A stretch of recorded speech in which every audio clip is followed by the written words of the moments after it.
Ahmed bin Qasim, Bangladeshi man who's been disappeared by the regime. Your aunt is the Prime Minister. With one phone call you could... No, I'm saying with one phone call you can make a difference. Be careful what you're saying. I'm saying with one phone call you can make a difference. আমি কিন্তু বাংলাদেশি, আমি British Bangladeshi.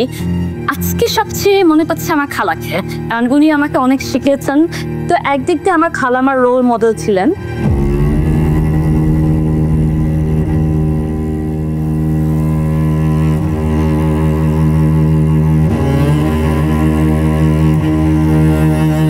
এই অন্ধকার ঘরে বন্দি অবস্থায় তারা হাত করা পরে রাখতো, চোখ বেঁধে রাখতো 24 ঘন্টা।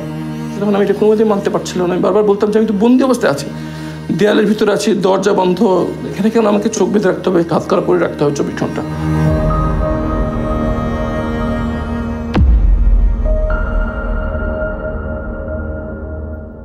আমি তো ভিতরে কারোর সাথে কথা বলতে পারতাম না।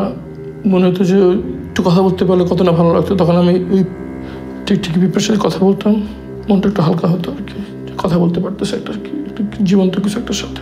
টিকটিকি নাম দিয়েছিলাম টুকটুকি, তাকে আমি কথা বলতাম মানুষের সাথে যেভাবে কথা বলে আমি জিজ্ঞেস করতাম, টুকটুকি তোর ছেলে মেয়ে কয়টা, আমার 2 মেয়ে, তোর ইয়া কটা, আমার মেয়ে খেতে চাই, তোর মেয়ে খায় নাকি ঠিক মতো, বাচ্চারা খায় নাকি ঠিক মতো, আমার বাচ্চাদের জন্য দোয়া করিস, তুই তো চলাফেরা করতে পারিস, আমি তো তাও করতে পারি না। মেয়েকে আমি এভাবে ফেলে আসলাম অনিশ্চয়তার ভিতরে।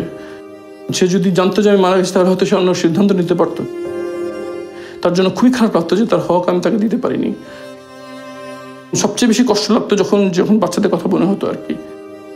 যখন আমার ক্ষুধায় কষ্ট হতো তখন মনে হতো বাচ্চাদের কি অবস্থা, ওরা খেয়ে খাচ্ছে, বিশেষ করে বড় মেয়ে আমাকে ছাড়া খেতে চেত না, কেমন আছে, খুব কষ্ট দিত।